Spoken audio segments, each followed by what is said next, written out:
Outriders has finally arrived after a few different delays, standard in the AAA space these days, and looks to try to be a new looter IP that does not fall flat on its face at launch. So far, that seems to be going pretty well. As has been well documented, I previously put 30 hours into the beta, and I managed to get full game access a day early thanks to a code from Square Enix. I'm level 22 on my Trickster, and yes, I already have at least some amount of advice to give you as I march my way through the campaign. Here are 5 things I wish I knew when I started Outriders. Point 1. Just don't use cover. I can count the number of times on one hand I've actually used cover as Trickster in the first 22 levels here. This was something it took most of the demo to figure out, but in Outriders, cover is mainly for the enemies, not for you.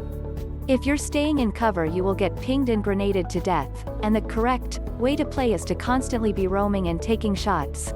Yes, but healing yourself on kill with whatever your class's ability is, close range kills for Trickster and Devastator, any damage on Technomancer, burn marked enemy kills on Pyromancer.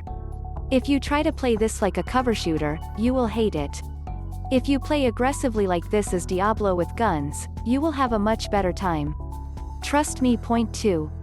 Craft early and craft often. If you're like me, you may think you need to save all your resources for endgame, and what's the point of modding gear you're going to replace all the time? Well, as soon as you start hitting blue gear, which comes with a mod slot for your abilities, it's time to start crafting. Talk to your crafting guy in camp, where you can replace your mod in your gear with any other mod from gear you've dismantled, and you will soon be dismantling tons of gear.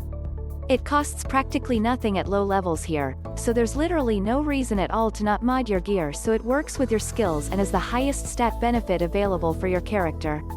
Mods can double or triple the effectiveness of any of your skills, or turn a gun from garbage to gold, and it's a waste to not mod pretty much anything that isn't being actively useful, even if you're miles from the endgame. Point 3. You do not have to always be on max world tier difficulty to make progress. This is something that was me coming to terms with my own stubbornness. As you play, you will get XP for both your character and your world tier. But eventually, you may reach a world tier that you are simple undergeared for.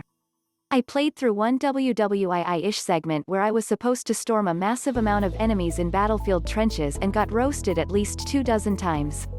Finally, I relented, and lowered from World Tier 7 to World Tier 6. No, I wasn't making World Tier progress, but you are still gaining XP and getting drops.